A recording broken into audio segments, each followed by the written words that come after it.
Hey there everybody, welcome back to another one of my budgeting videos. I wanted to do just a quick this is my February setup before I jump into doing the actual budget. Since I don't do the setup really while I'm filming, it's all kind of filled in advance, so it's not long enough of an explanation to warrant its own video. This is February. The book made it like this dusty pink color, and so I just decided to stick with the theme since, February. I'm not really a pink heartsy kind of a girl, but since the pages were already the pinkest shade, I just decided to go with it. So everything is a pink sticker. There was a comment that whenever I use, it didn't word it this way, but whatever pen color I was using in the video, somebody said it was hard to read and that I should just use a solid black. So I'm going with black, even though it does make it a little bit boring, but it is a very valid point that what I see when I'm looking at the book in person and what you see when you're looking at the screen are not the same things. So solid black, hopefully it is easy enough to see. My goals for the month: make 2 line of credit payments. That is going to be an ongoing monthly goal every single month until it's paid off, just so you know. To stop forgetting bills in my budget. I forgot, I can't remember if it was the last budget or the one before that, but I just completely forgot my SUV payment. And then for 2 budgets before that, like for 2 in a row, I forgot to put money in my emergency fund. And then when I was doing the budget for today, what did I almost forget? There was something. Oh, my cell phone. I forgot my cell phone. And then by the time I realized I forgot it, I'm like, I don't have any money to pay my cell phone. But I found a solution for that, so don't worry. But so I don't know. My brain is flighty and I don't have a great memory since the concussion, but still I need to do better. Spend less on random things. I know that is a very non-specific goal, and usually goals you want them to be a little bit more concrete, but it really is as simple as spend less on random things.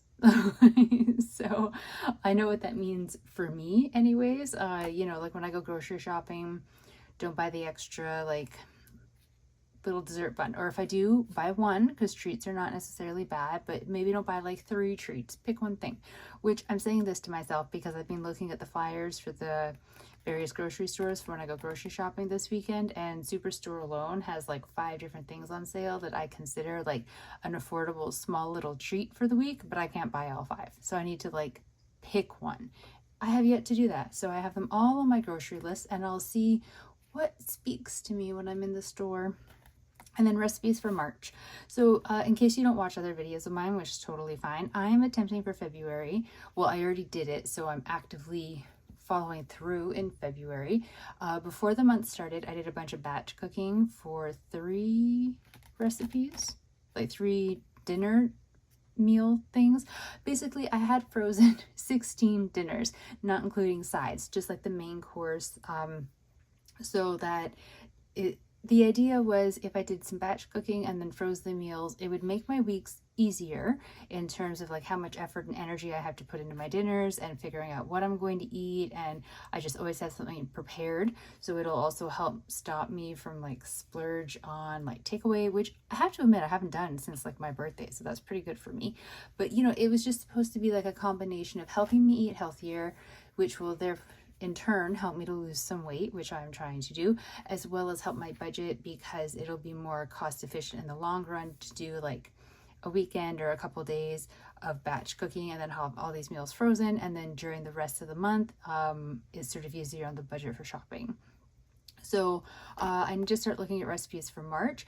What I've been doing and what I plan to do, as long as I keep doing the batch cooking, is when there are sales on proteins that I like that I can freeze, to purchase them. And then that way, when I'm looking up recipes for like the upcoming month, I've already got the protein figured out, so I can decide from there what I'm going to be making. So I currently have ground beef, ground chicken, and then like solid skinless, boneless chicken breast. So I need to research recipes that use those things. But I am not going off on a full tangent about food because this is not that type of video. I thought I was going to be having to say the calendar was not complete, because it's never complete, because when I do the first budget, of the month. Usually at least something hasn't populated in the various banking apps showing me like a due date, but they all have. So rent, first of the month, my paydays are the 7th and the 21st, which means my SUV payments are the 11th and the 25th. My Visa has a due date of the 28th, my line of credit the 24th. My cell phone the 15th, and Neo doesn't actually have a due date. I do owe money, but I pay it off every single paycheck, whatever has charged on there since the previous budget, and so I never have a due date. They're always like, you don't need to pay. Like, I think they're a little sad they never get any interest off me. It's kind of funny. So I have everything on the calendar, and then I have filled in this. I'm still not sure that I like my categories.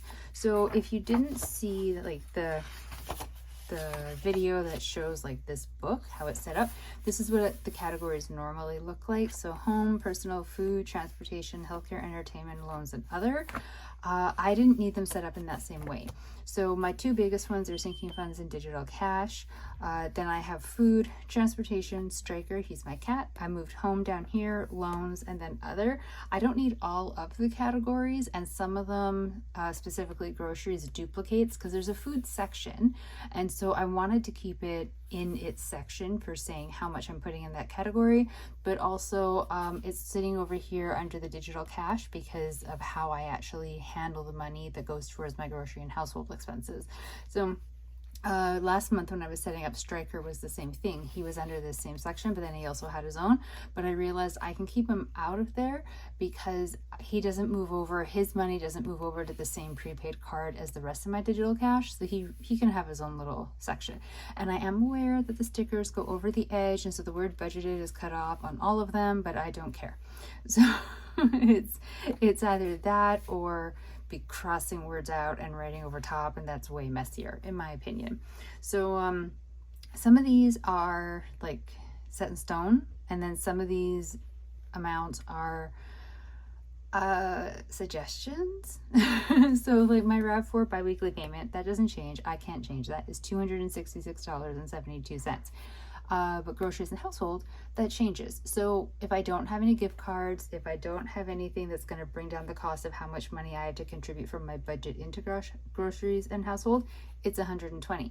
But I still have the remains of one gift card left, and I was gifted a bunch of them like over November and December, so I didn't have to put as much of my money into this category because the difference was being made up with gift cards, if you understand. And so do the same thing in digital cash. Miscellaneous and fun and transportation to a degree I can fiddle with because so like groceries, I need groceries, and physio, I have no control over the cost of what my physio appointment is, so I have to put money, like the right amount of money, into that category. But miscellaneous, fun, and transportation, if I have to change the numbers to fit the budget, I can, which you'll actually see me doing that on this paycheck. So these are what I would like them to be, but not what they always are. Sinking funds, a good chunk of them don't change, but some of them do. So my emergency fund, I would like to be able to bump it up to 40, but I'm not there yet. Presents, same thing. I'd actually like to be able to bump it up to 40. Travel is at 40, which I know for some people think is frivolous, because if I'm on such a tight budget, why am I putting so much money every paycheck to the travel sinking fund? But I am the only one that lives in the province that I'm in from like my entire family unit. Everybody else is one province over or on the other side of the ocean. So I do travel. I'm not doing big exciting vacations where I'm going off to tropical lands and having random adventures. I mean, I wish I was, but I'm not. But this is like, I travel home to go see my mom as much as I can. And last year I was able to travel over to the UK to visit other relatives and stuff. So I do travel. It is an expense. I try to be as budget friendly as I can with it, but it is an expense. So I need to put some money aside, even if I don't have enough saved up for like to cover the full cost of a trip that I'm going to do. At least I have something to go towards it. Dragon boating, usually I put $20 in every paycheck. Currently I'm putting nothing in there. It was a choice I made to ease up the budget a little bit, and then when I get my tax refund, I'm going to put a lump sum into that category to sort of pay back what I haven't been putting in. So that is a quick overview of the pages. Now let's get into the actual budget. Oh, this is an awkward spot for me to be writing.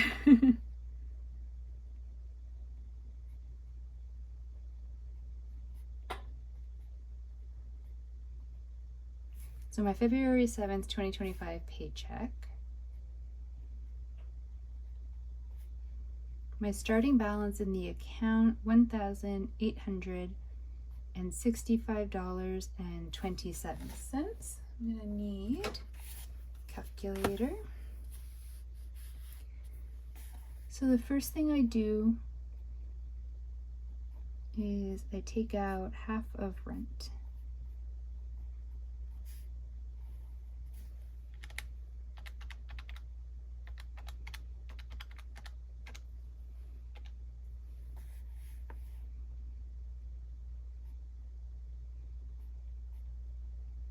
So now I'm at $1,215.27. Then I pull out Striker's money. So like I said, he is my cat, or it's really I am his human. He has money in digital format, which just sits in my checking account, and I deduct it out when I'm doing my budgeting so I don't spend it. And he also has actual physical cash in an envelope that I never remember to take with me, ever. It's starting to annoy me, actually. The next thing I'm going to do is pay my Neo bill. Now, like I said, there isn't a running balance or like a rollover balance on this card. This isn't a debt that I'm paying off. I use my Neo card to pay for recurring charges so that it goes onto this card instead of coming out of like my account, or, well, before it was, I moved them over to the Neo card because my Visa card did carry a balance, and I was trying to get the recurring charges to stop going to the Visa so that I could actually separate them from like the larger Visa debt, basically. And it worked. It was a good system.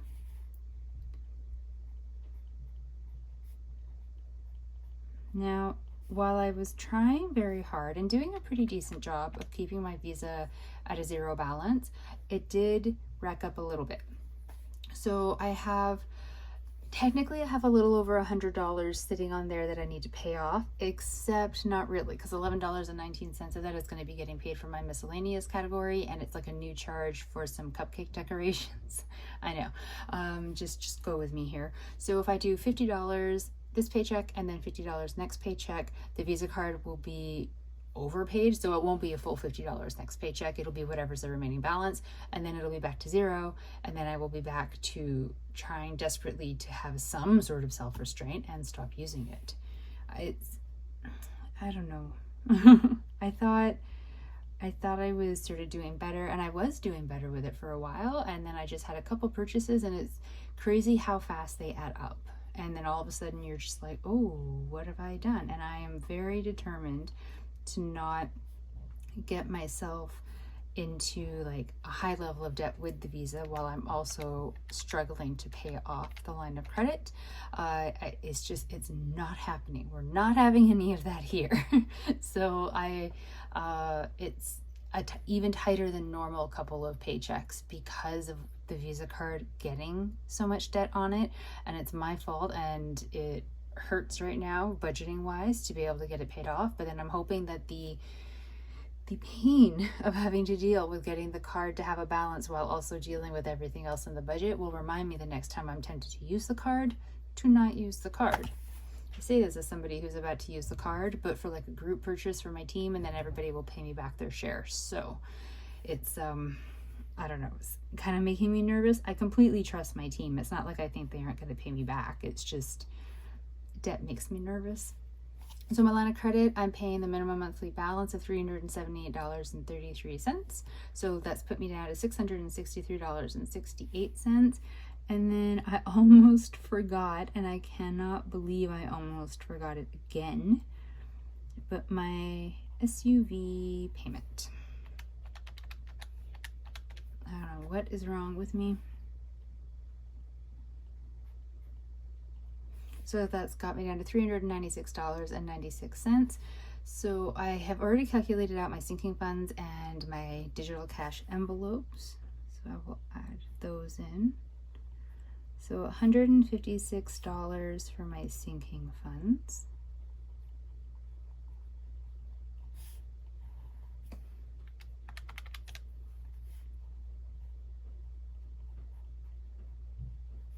And $48.69 for cash. I will explain that when I show you the digital cash breakdown.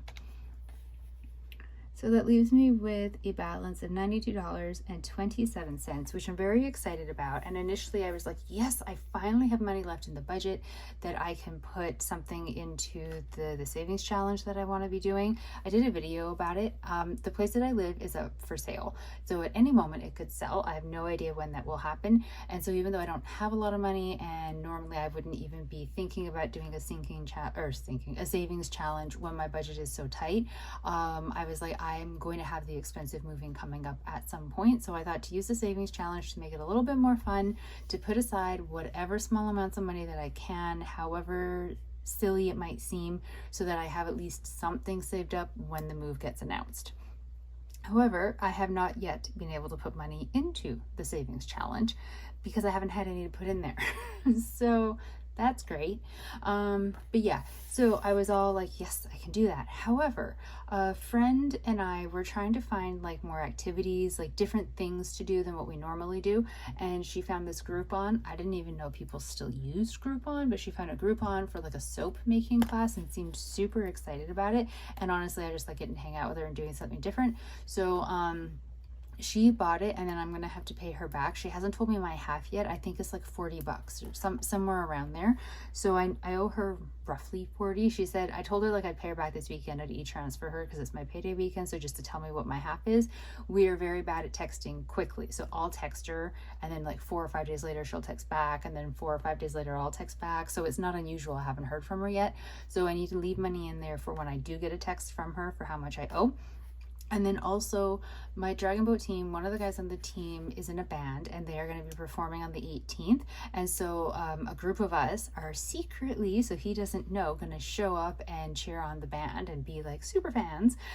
So we're going to be meeting ahead of the show to get a bite to eat. And then we're also making these custom t-shirts with like an embarrassing picture of his face on it and his band name to like all wear to the concert. It's just like a tiny concert in a tiny venue. I think he has a short set because there's like 3 local bands playing. So it's all just kind of like a big goofball thing. I'm in charge of getting the shirts figured out. So roughly 25 and change plus tax is going to go towards the shirt.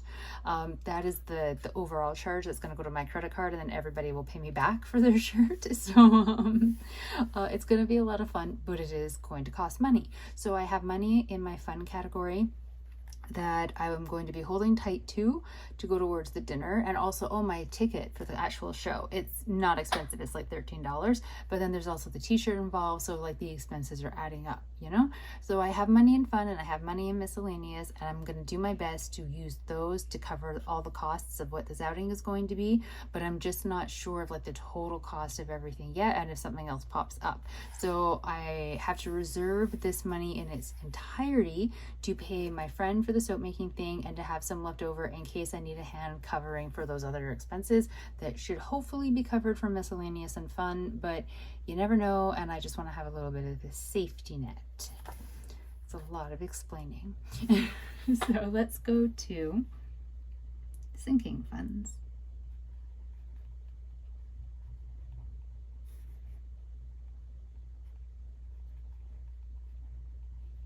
So there's my SUV insurance,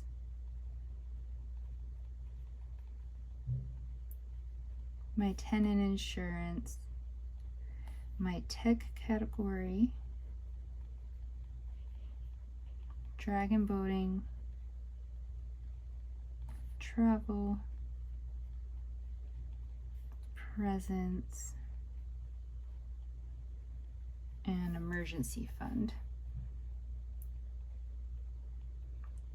So my SUV insurance needs $67 bi-weekly. Tenant insurance needs $14. Tech needs $15. Dragon boat right now I'm doing 0, like I already explained. Travel is getting $20. Presents is getting $20. And emergency, look, I didn't forget it this time. Very proud of myself, is getting $20.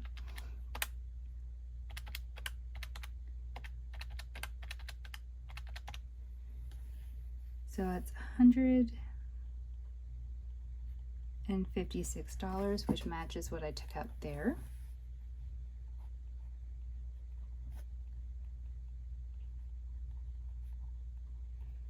Now my cash envelopes, I put Striker in this category even though his money doesn't go over to where the other digital cash money for the cash envelopes goes. His money will stay in this account. I will just add it to this running total that I have. So there's Striker, groceries, which is really groceries and household. So I use this money to cover everything from food to toilet paper, Kleenex, household cleaning supplies, shampoo, any of that stuff. One day I want to have enough money in the budget to be able to actually like divide those out. But right now I don't. So I just lump them together. Miscellaneous, fun, physio, and transpo. Striker gets $32.50. This paycheck, I'm putting $80 into groceries. I still have the remains of a gift card that I didn't use yet, and I'm using that to sort of, usually I actually sit down and see exactly what's left on the gift card and then exactly how much difference there is in between that and $120, and then I do that, but playing it a little bit loosey-goosey this time, and I just decided on $80 because it's what I could make the budget afford. Miscellaneous is getting $11.19. I was originally going to give it $10, more so because I just wanted to give it a little bit of something to help boost it up from where it is. But this is actually because, like I mentioned before, $11.19 is going from the miscellaneous category to my Visa to make a payment for some cupcake decorations that I bought. But it was easier to wait because I only bought them like during this past week, so it's not like the charge has been sitting there. So it was going to be easier to just wait until I calculated out my cash envelopes, and then instead of moving the money over onto the digital prepaid credit card that I use for all of these, instead to just take whatever, like the $11.19 out of whatever I was going to put into miscellaneous, put it directly onto the Visa card, and then just any remaining money go over onto the prepaid card that I use for my digital cash envelopes. But because I decided to only put $10, forgetting about the Amazon purchase, when I was figuring it all out afterwards, I was like, oh no, because then I'll be short $1.19 on my payment to the credit card. So it's $11.19, but that is going directly onto the Visa card and not over to the prepaid MasterCard that I use for my digital cash envelopes. Fun is getting 15. Physio's getting 0. Which is weird, but let me explain. Normally it gets $32.50 because I have multiple physio appointments a week. I'm dealing with like injuries and stuff from a car accident, but only one of them has a charge that I have to pay up front, and it's $15.75 per that appointment, and I usually have one of them per week. But just because of scheduling problems, I actually haven't had that appointment in a couple weeks, so I haven't used the money that's already sitting in that category on my prepaid card for physio. So it's a fully funded category right now, and so I didn't see the need to put more money in it when it is already fully funded.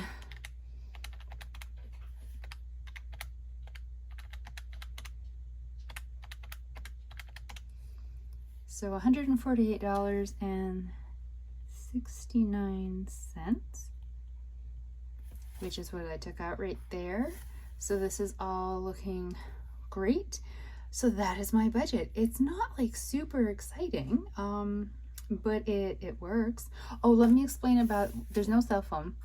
So any of you who have been here for a little while, you'll know that usually every paycheck I put $60 onto my cell phone, and then it always overpays what I need to pay for the month. And then I end up having like a running credit on my account with my cell phone company. So if I ever have a paycheck where I really can't make the payment, I kind of have a buffer. So I don't need to make a payment this time. I double checked it because I was a little nervous because I didn't make a payment last time, which is why I forgot it this time, because I always reference the budgets in the past, the previous one, to make sure I don't miss something. But then if I keep something out in a previous one and don't remember that I kept it out, then when I'm doing the current one, I just miss it. So I got all the way to the end and was like, I did not account for my $60 to my cell phone. which is not great. So that's why I went onto the app and I double checked, and I have more than enough sitting in a credit still on my cell phone account. The cell phone itself is not due until the 15th. Yeah, the 15th. So it's fine. I don't need to make a payment. I will absolutely need to start putting the $60 to the cell phone with the next budget. But this time I could get away with not doing it. So that is kind of the explanation for that. And I did promise last video, sorry, I know this is getting really long.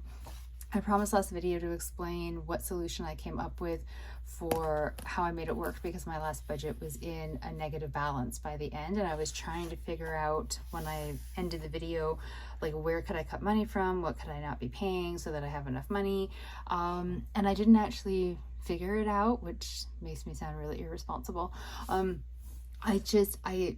I could figure out things that I could cut that would really suck and would be really painful and could potentially have consequences or potentially not, with some of the things I was thinking about, but it still wasn't going to be enough. I was still going to be in the hole, and I was still going to be faced with the problem of, like, what do I do to fix the negative balance? And so I was still thinking on it. My mom happened to phone and we were talking, and I don't know about you, but I don't lie to my mother. It's a long-standing personal rule that I have. I'm a grown-up. I do not lie to my mother. If she asks a direct question, I will answer truthfully every single time. I don't know. It's weird. I don't think that that's a strange thing, but then I find out from some people that they think that's a strange thing. But to me, it's not strange. It's respectful. She's my mother. So she asked me flat out, because she knew that it was budgeting weekend, how it was going and if I needed anything. And so then I was like, well, and I told her what was going on and how I was sitting with the money. And I asked if there was, like, so she asked how much I would need, and I gave a number, and then she gave me more than that number by like $100, which is amazing. So she got me out of the hole, and kind of made it so, because I'd asked her for like the bare minimum to like get me out of the hole and then have enough to hopefully cover the banking fees that would be going on, because it was the end of the month, so like my account has banking fees, and she gave me extra, so it was able to like cover the banking fees and float things a little bit. And so I'm very, very grateful. It wasn't really how I wanted to get out of that situation, but at the same time I had not yet found a solution and was very much stressing about it, and she was very willing to help. So that is how that went down. Yeah, not an exciting solution at all, but the truth. So it's just kind of what happened. Yeah, so I don't think there's anything else for this video necessarily. That is just how everything went down. I really hope I didn't forget something again. It feels like I'm always forgetting something, but I don't think I am this time. So we shall see, I suppose. But yeah, I don't know. I feel hopeful for this month's budget. I have no idea why. I have no reason to feel hopeful. There's nothing coming up for me in the future that's like, woohoo, this is going to make things a lot better. I just think that it's healthier to feel hopeful about something than to be very like doom and gloom, like what am I going to do? Now I just need to get through until next payday, and we will see what happens with that one. But I am choosing to feel hopeful about it. So I want to thank you all very much for being here and following with the budgeting journey and watching this video. I very much appreciate it. I hope you liked it. If you have any suggestions, as always, feel free to leave them below. If you ever want to leave like comments about like your budgeting channel, if you have one, or just like how you do things, conversation in the comments could be fun. Let me know. I will talk to you all in the next budgeting video. I really do appreciate you being here. Stay safe. Bye.